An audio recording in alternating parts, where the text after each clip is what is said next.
বাঁশের কুচি ডগা নিয়ে আমরা একটা পোস্ট দিয়েছিলাম। তো অনেকেই অনেক রকমের মন্তব্য করেছেন। আমরা আসলে না জেনেই পোস্ট করতে বা করতে বেশি পছন্দ করি।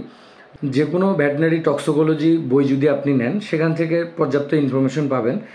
একটা গাছের বা একটা যে কোনো প্লান্টের আপনার হচ্ছে এক এক সময় এক এক রকমের নিউট্রিয়েন্ট থাকে।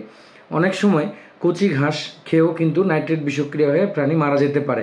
তো আমরা একদিন দেখলাম একটি বাঁশবাগানে একটি গরু বাঁধার কিছুক্ষণ পরেই সকালে বেঁধেছেন উনি, বিকালবেলা মারা যায়। তো এই বাঁশবাগানে গরুটি মারা যাওয়ার পিছনে আমরা কারণ অনুসন্ধান করতে থাকি যে সে সাপের কামড়ে মারা গিয়েছে কিনা বা ত্বরকারোগে মারা গিয়েছে কিনা। সে ধরনের আসলে কোনো লক্ষণ পাওয়া যায়নি। যা দেখা গিয়েছে সে বাঁশের কচি ডগা খেয়েছে। অর্থাৎ যখন বাঁশের এই কচি ডগা বা অঙ্কুরিত বাঁশের এই চারা থাকে, এই চারা গাছ অবস্থায় বাঁশের ওই গাছের মধ্যে সায়ানাইড থাকে। তো এই সায়ানাইড যখন অতিরিক্ত মাত্রায় গরু খেয়ে ফেলে তখন কিন্তু সায়ানাইড পয়জনিং হয়, বিষক্রিয়ার কারণে গরু মারা যেতে পারে। আপনারা জানেন আপনার হচ্ছে আমরা যখন ইউরিয়া সার প্রয়োগ করি বা অতিরিক্ত ইউরিয়া সার যুক্ত ঘাস যখন গরু খায় তখন নাইট্রেট বিষক্রিয়া হয়ে গরু মারা যায়, অর্থাৎ ঘাস খেয়েও গরু মারা যেতে পারে। সেক্ষেত্রে আমরা সচেতনতামূলক বা সতর্কতামূলক বলতে পারেন আমরা এটা বলেছি, যেহেতু এখন পর্যাপ্ত গরম চলতেছে অনেকেই বাঁশঝাড়ের নিচে গরু বাঁধেন। তো সচরাচর এগুলা একটা খেলে হয়তো তেমন কোনো সমস্যা হয় না, কিন্তু বেশি পরিমাণে যদি কোনো গরু খেয়ে ফেলে তখন হয় বিষক্রিয়া।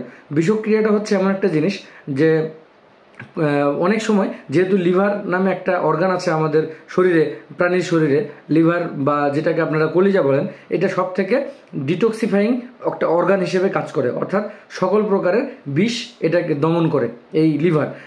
তো সেক্ষেত্রে দেখা যায় অনেক সময় লিভারের কার্যকারিতার কারণে বিষক্রিয়া নষ্ট হয়ে যায়। কিন্তু যদি কখনো বিষক্রিয়া নষ্ট শরীর না করতে পারে তখন কিন্তু প্রাণী আক্রান্ত হয়ে হঠাৎ করেই প্রাণী দেখবেন যে শ্বাসকষ্টজনিত সমস্যা দেখা দেয়, অথবা খুব সহজেই প্রাণী ধীরে ধীরে মারা যায়, যেহেতু ব্লাডে সায়ানাইডের পরিমাণ বেড়ে যায়, অক্সিজেন পরিবহন ক্ষমতা কমে যায়। তো এই বিষয়গুলো খেয়াল রেখে আমাদের উচিত হবে বাঁশের এই কচি ডগাটা গরু যাতে খেতে না পারে এরকম জায়গায় আবদ্ধ করে বাঁধা।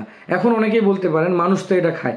দেখুন কোন জিনিসটা কার জন্য বিষক্রিয়া করবে সেটা কিন্তু আমাদেরকে জানতে হবে টক্সিকোলজির মাধ্যমে, অর্থাৎ বিষক্রিয়া বিজ্ঞানের মাধ্যমে।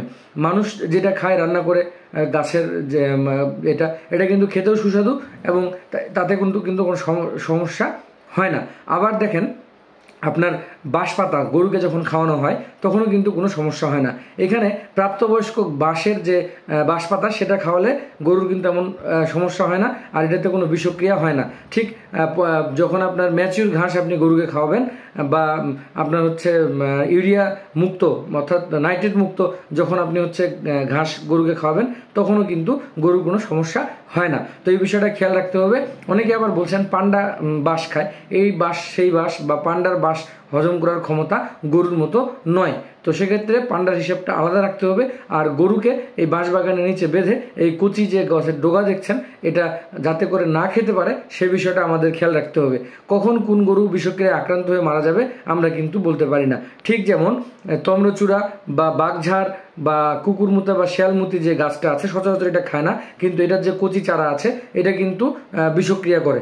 ছাগল খাবে না কিন্তু গরুর ক্ষেত্রে বিষক্রিয়া করে।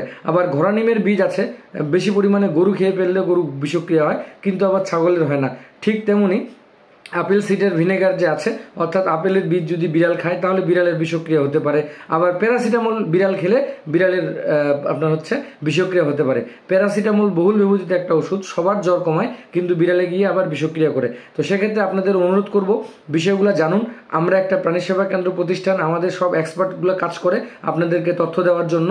আপনারা হরহামেশায় মুখের কথা শুনে বা করে মন্তব্য করবেন না। বিষয়ে একটা মেসেজ দিলে অনুগ্রহ করে একটু জানার চেষ্টা করুন, বোঝার চেষ্টা করুন এবং এটাকে কাজে লাগিয়ে আপনি উপকৃত হন।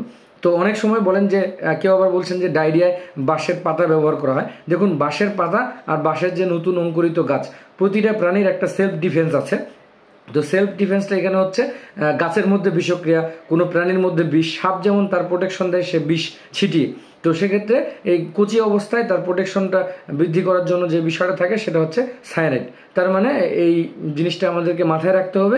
আপনি যদি গরু লালন পালন করতে চান এবং গরুর যদি বিষক্রিয়া হয়ে আপনার গরু মারা যায়, তখন আসলে এই ক্ষতিপূরণটা কেউ দিবে না। তাই সচেতন হই এবং আমরা নিরাপদে গরু লালন পালন করি। ধন্যবাদ সবাইকে, এবং তথ্যটি অবশ্যই শেয়ার করবেন, যেহেতু এখন গরমের কারণে এবং বর্ষার কারণে বাঁশবাগানের নিচে অনেকেই গরু বেঁধে থাকেন। ধন্যবাদ।